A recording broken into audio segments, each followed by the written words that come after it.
Hey Nick, we develop medical devices, and especially when it comes to drug delivery devices, we're all about delivering the drug to the right place in the body. Right. Well, what has been the most surprising drug delivery devices you've worked on here at Starfish? Yeah, absolutely. To be honest, Joris, one of the most surprising ones to me is right in front of your nose. And I had the privilege of working with a client over the last few years doing olfactory drug delivery.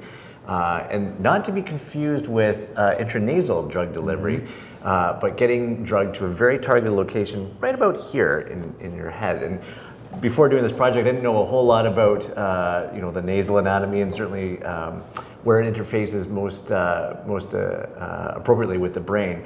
And that is, if you think about how your nose works, right? You take a breath and air goes in there and it goes up to some nerves, and the nerves go feed into the olfactory bulb in the middle of your brain, basically.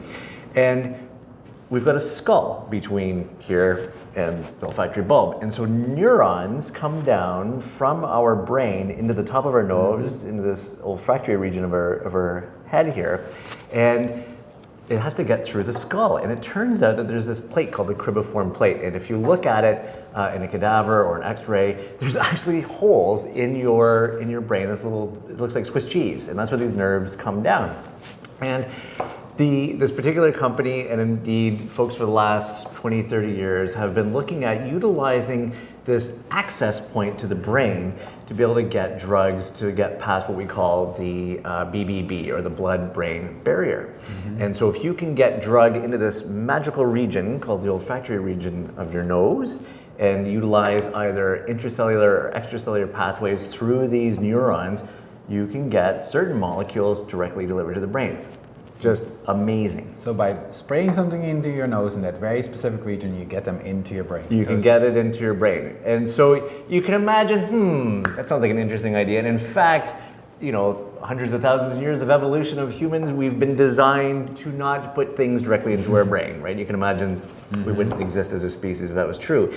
And so the nose is you look at it every day when you're looking at the mirror, it looks like a very simple thing. It's not. There are what we call turbinates in the nose, and in fact something called the nasal valve. And all of that is engineered there to warm the air, filter out the air, and more importantly, prevent us from getting things directly into our brain. And so this company that we've worked with has done some very elegant engineering with a device that makes it actually easy for you to manipulate from a human factors perspective, and to target drugs in a very specific region at a very specific rate to a very specific region there to allow this really remarkable procedure to take place.